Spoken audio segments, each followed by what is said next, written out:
Lula fez uma série de declarações absurdamente polêmicas nesses 2 últimos dias, que estão sendo tratadas pela imprensa como brincadeiras ou gafes, mas que revelam muito do caráter oculto por trás da imagem construída por ele para chegar à presidência. Só que antes de mostrar quais foram essas declarações e comentar sobre elas, eu preciso mostrar uma iniciativa que deveria ser seguida por todos os demais estados brasileiros. Jorginho Melo, o governador de Santa Catarina, sancionou na última terça-feira o projeto de lei número 475 de 2021, que institui a cobrança de multa para pessoas que portarem e fizerem uso de substâncias entorpecentes em ambientes públicos no estado. O texto desse projeto de lei é de autoria do deputado estadual Gessé Lopes e havia sido aprovado pela Assembleia Legislativa de Santa Catarina no começo desse mês de julho. Com a vigência dessa lei, quem for pego portando ou consumindo drogas em espaço público receberá uma multa no valor de um salário mínimo. O valor arrecadado com essas multas terá a seguinte destinação: 50% dos recursos serão aplicados no Fundo Estadual para a Melhoria da Segurança Pública, 25% no Fundo Estadual Antidrogas e 25% irão para o Fundo Estadual da Saúde. O problema é que, ao sancionar essa lei, o governador Jorginho Melo provavelmente comprou mais uma briga com o Supremo Tribunal Federal, já que os ministros recentemente formaram maioria pela descriminalização do porte de maconha para uso pessoal. Ontem eu participei ao vivo do programa Conexão 011 News, ao lado do deputado federal Luiz Felipe de Orleans e Bragança, e comentei sobre esse fato. O que o governador Jorginho Melo fez, sendo bem sincero, foi arrumar um baita de um problema para ele ao peitar o STF.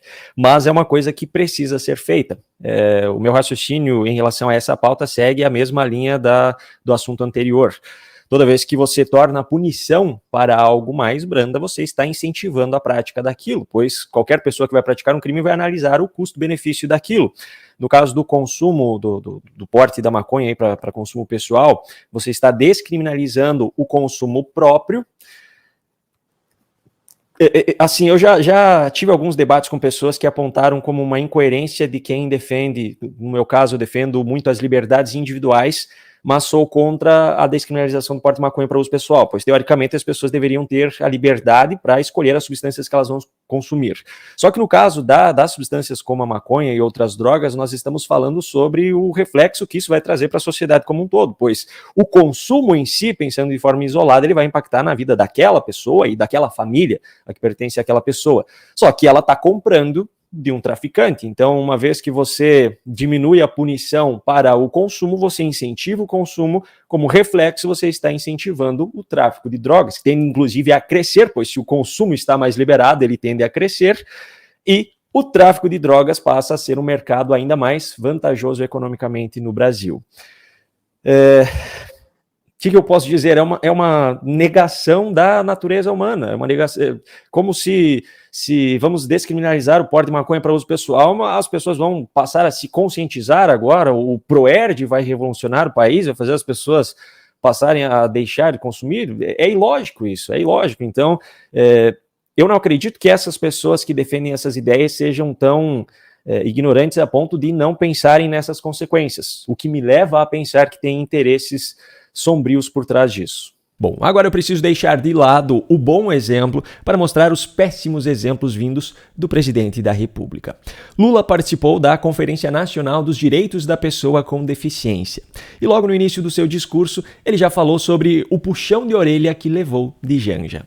Eu tenho um discurso por escrito, que eu cobrei muito dos meus assessores ontem, e eu tenho que ler esse discurso, porque senão eu não leio, eu falo tudo de improviso.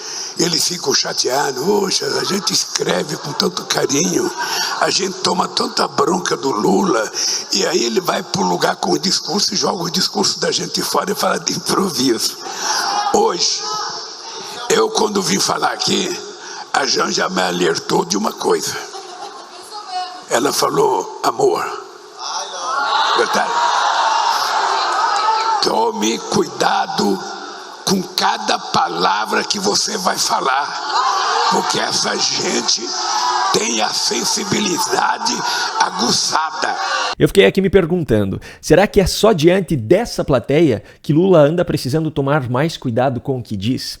Mas é claro que o alerta feito por Janja tinha um motivo específico. No dia anterior havia vazado na internet o vídeo de uma das piores falas feitas por Lula na história. Hoje eu fiquei sabendo uma notícia triste, eu fiquei sabendo que tem pesquisa que mostra que depois de um jogo de futebol aumenta a violência contra a mulher. Inacreditável. Se o cara é corintiano, tudo bem, como eu. Mas eu não fico nervoso quando perco, eu lamento profundamente. Se o cara é corintiano, tudo bem praticar violência doméstica. Essa foi a brincadeira feita por Lula em uma reunião no Planalto. Pois é, ele conseguiu fazer com que até parte da mídia militante repudiasse a sua fala. Mas apenas parte, pois ainda há aqueles que o apoiam incondicionalmente. Mas no fim das contas, apesar da repercussão, essa história não passará disso. Uma fala que poderia levar um cidadão comum à cadeia, quando dita por Lula, apenas algumas críticas são feitas e bola pra frente. Agora, voltando ao discurso dele na Conferência Nacional dos Direitos da Pessoa com Deficiência, apesar do pedido de Janja para que ele lesse o material preparado pelos seus assessores, Lula não deixou de fazer também uma fala de improviso. Vocês sentem na pele aquilo que a gente muitas vezes só vê em filme: o desrespeito, a falta de carinho, a falta de solidariedade, a falta de compreensão, o nojo. Ou seja, é repugnante você ver uma pessoa não gostar de uma outra pessoa porque ele tem um problema. Aí está mais uma coisa que evidencia que o Brasil é um país de dois pesos e duas medidas. Se um cidadão qualquer, principalmente se for de direita, diz que uma pessoa com deficiência é uma pessoa com problema, esse cidadão seria cancelado. Mas quando Lula diz isso, não há problema, pois no caso de Lula, isso é tratado apenas como uma má escolha de palavras. E por falar em más escolhas de palavras, ao discursar de improviso, Lula ainda veio com essa. Eu brigo todo santo dia no governo.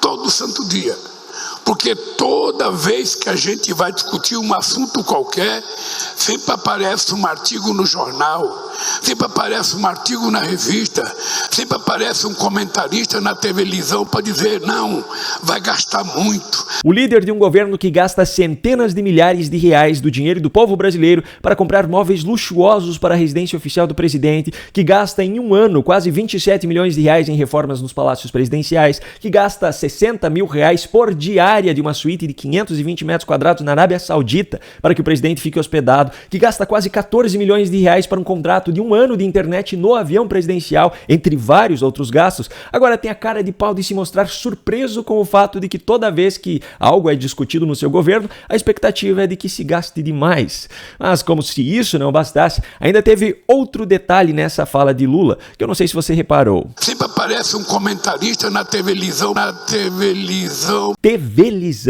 Bom, pelo menos nesse mesmo discurso, Lula explicou o motivo disso. Vocês sabem que eu sou um analfabeto.